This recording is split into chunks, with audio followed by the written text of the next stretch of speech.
Yeah, we're back.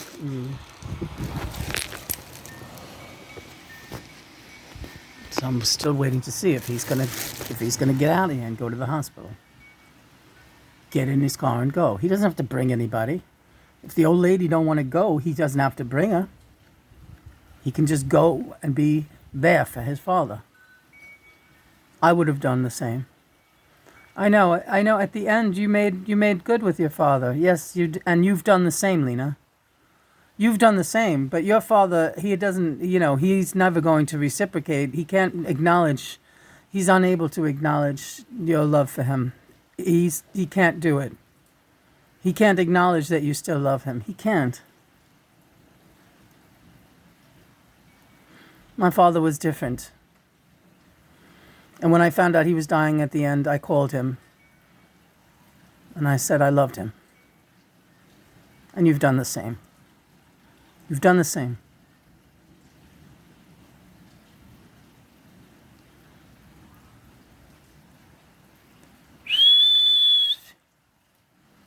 I wouldn't put out too much more. Let them have that. All right.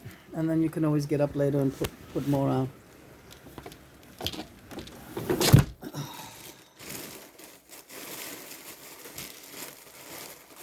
God. What a thing. What a thing, Johnny. So, well, maybe now Alan will stop sending you insipid birthday greetings and just leave you alone. Yeah. It's time, Alan, to give it up. Stop trying. He's like he's holding on to some kind of. And for the longest time, Christopher had so much parental guilt about me not speaking to my parents that behind my back he would go over to their house and fucking chill out with Alan and my parents, because Alan's living with my parents. He hasn't been able to live on his own as an adult man for many, many decades.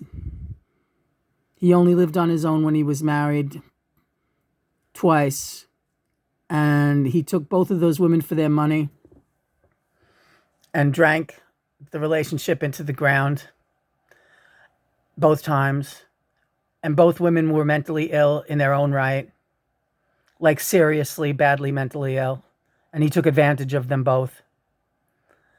And very sad situation. And then he had to go back and live with my parents because he couldn't function. He can't hold a job. And now he's a compulsive gambler. And both of my parents are compulsive gamblers. Here we go. Yeah. Both of my parents gamble compulsively. If they can't go to the racetrack or the Aqueduct casino, boy, when that casino opened, I thought they were going to wet their pants in excitement that there was a casino in Queens now. If they can't go to the casino, they buy like fucking $100, $50, $100, $200 worth of scratch offs, and they fucking sit there scratching all weekend like they got fleas. And my father finances my brother's gambling. He gives him money to gamble just to keep him out of his hair or to keep him company. And that's what they do. This is their relationship. And everyone in that family has tried to tell me that I was crazy, and I was the crazy one. So Christopher, yeah, he used to go over there and like fucking chill out with them. And my brother would be like, thanks for taking care of my fucking crazy sister, man. And Christopher would be like, oh, you're welcome. Till finally I was like, you got to stop going over there. You're going to fucking kill me with this. You have got to stop. And you know what? To this day, I'm still not sure if he's keeping to that. I'm still not sure. I don't trust him. For all I know, he still does go to visit them. I don't know if he does or not. But that's not my problem. He did it for a long time. Because I don't know why. Because my father gave us money once to buy a roof at the cabin, maybe? Yeah, I mean, what's the price of mental health? You're going to go visit these lunatics who you found out... And Chris had seen them abuse me. He had seen them fucking attack me. In their home. He saw them both attack me. On various occasions. And he never stood up for me or anything. which is amazing to me when I think of it now. That it didn't even occur to me that how horrible that is. I just thought, oh well, he's just one of these guys. He's really respectful to parents. But if he was any kind of man, he would have said, "Hey, wait a minute, I love this girl. What are you saying? What are you doing? Why are you doing that to her?" My father said during one particularly horrible fight, which had nothing to do with anything, that just came out of the blue, the way all kinds of things did at my parents' house. "Christopher, you are welcome here anytime, but I never want to see her in this house again." Why would you say that about your only daughter who has only ever been loving to you? Could it be because you sodomized her when she was a little baby, and your whole life you've been living in fear that she's going to remember that? Oh, yeah, that's probably it.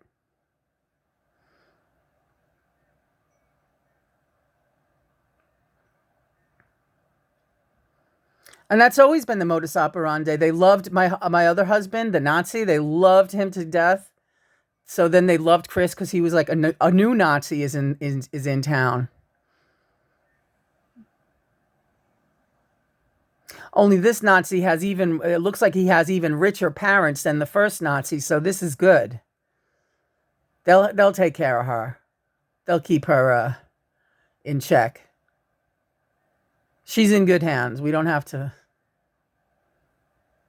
worry about that one. We don't have to worry about that one. We got our two crazy sons to fucking deal with their crazy, insane wives. Oh, and here's one bringing in a kid that's not his. Yeah, we got our hands full. Good thing Lena's taken care of. Good thing there's no shortage of Nazis here in Queens. Looking for a nice Hungarian girl to molest and abuse.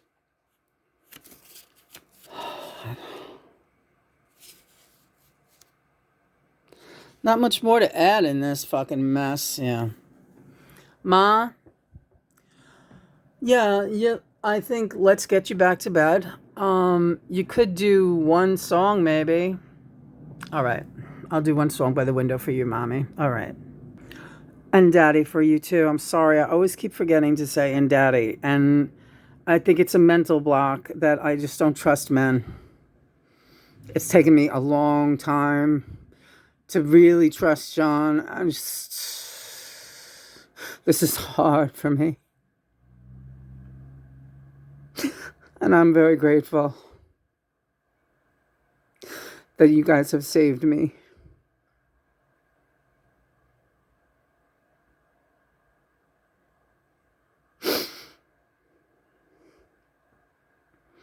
You're still afraid of him, Christopher. Yeah, I don't want him coming in here. I'm so nervous that he's going to come barging in the door for some reason.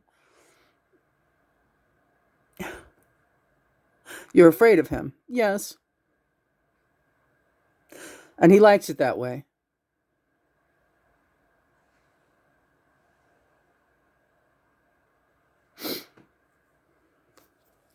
So don't you be afraid of him.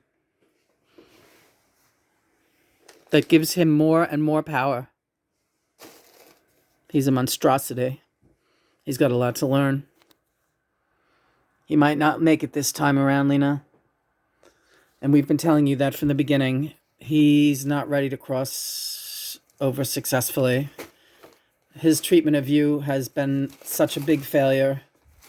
Such a huge failure. He's no better. He's no better than him. He's no better than him.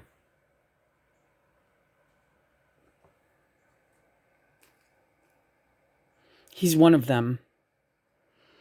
But it wasn't always supposed to be that way. You understand? Yes.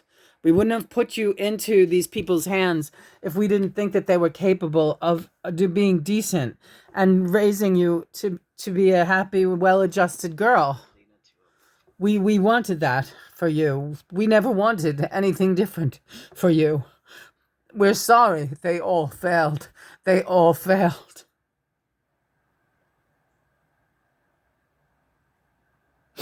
Daddy, please don't be sad. They all failed. How could there be such a mass failure?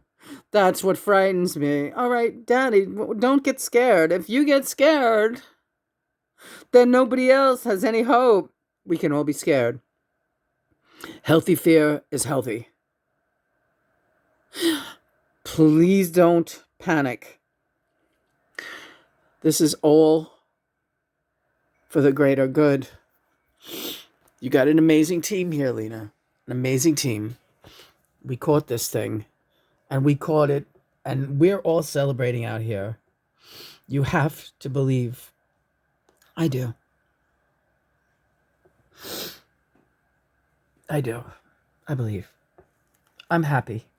I am happy. That's the thing. I'm always crying on these videos, but I really, truly am happy. And that's the thing.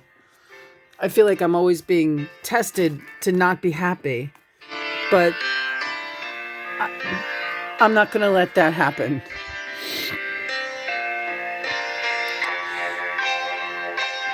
Right, Johnny? Yeah. I'm going to change it up a little bit. All right. Lena Honey was a peachy kind of girl. Her eyes were hazel and her nose was slightly curved. We spent a lonely night at the Memory Motel on the ocean. I guess you know it well. It took a starry night to steal my breath away. Down on the waterfront, her hair all drenched with spray.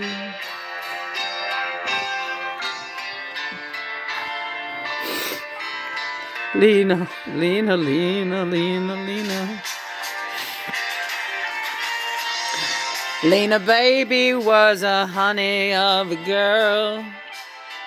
Her eyes were hazel and her teeth were slightly curved. She took my guitar and she began to play. She sang a song to me, stuck right in my brain.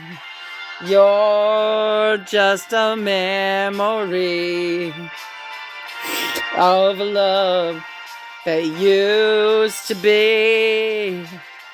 You're just a memory of a love that used to mean so much to me.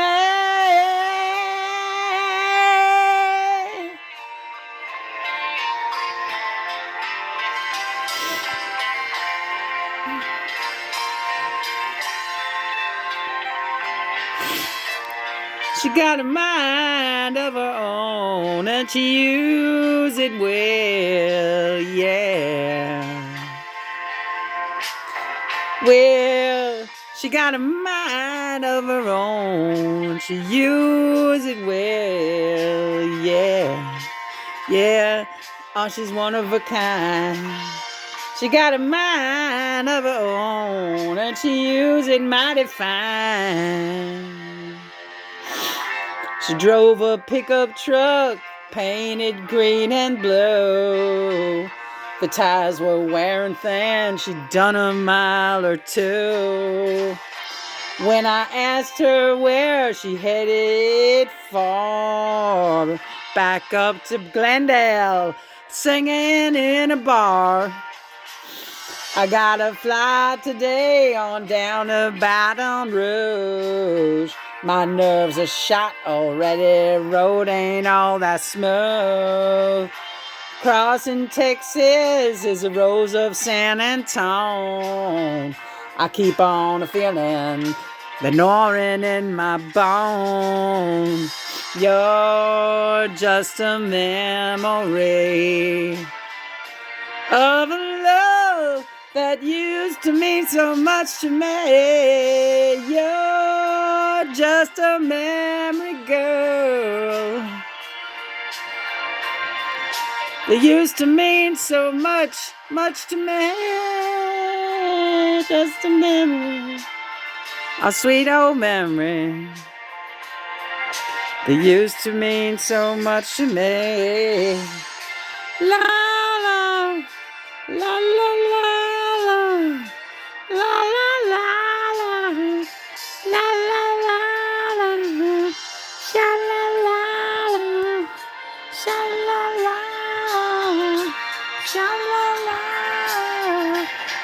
la la.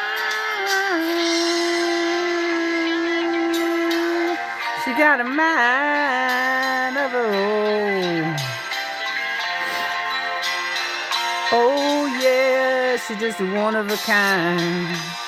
She got a mind of her own, and she uses it mighty fine. 'Cause she's one of a kind.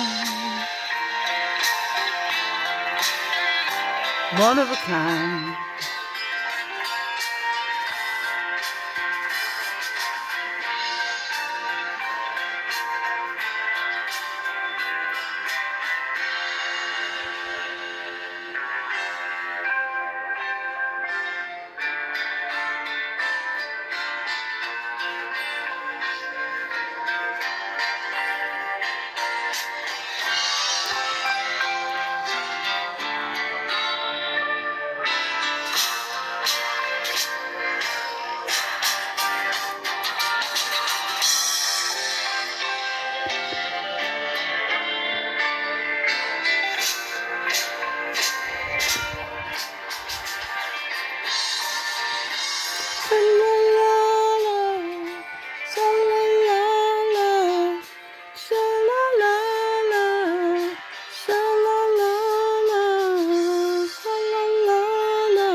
You're just a memory of a love that used to mean so much to me. Just a memory.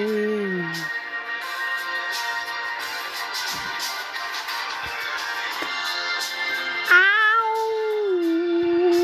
Ace of Wands, Shawnee. Yep. That's it. Ace of Wands. 8 of Wands too. Yeah. Big news today. Tower. Shake up. Crazy ass shake up. You thought yesterday was a shake up? You thought tonight? I can't even think straight. You thought this morning was a shake up? Your night is here. Your night is here.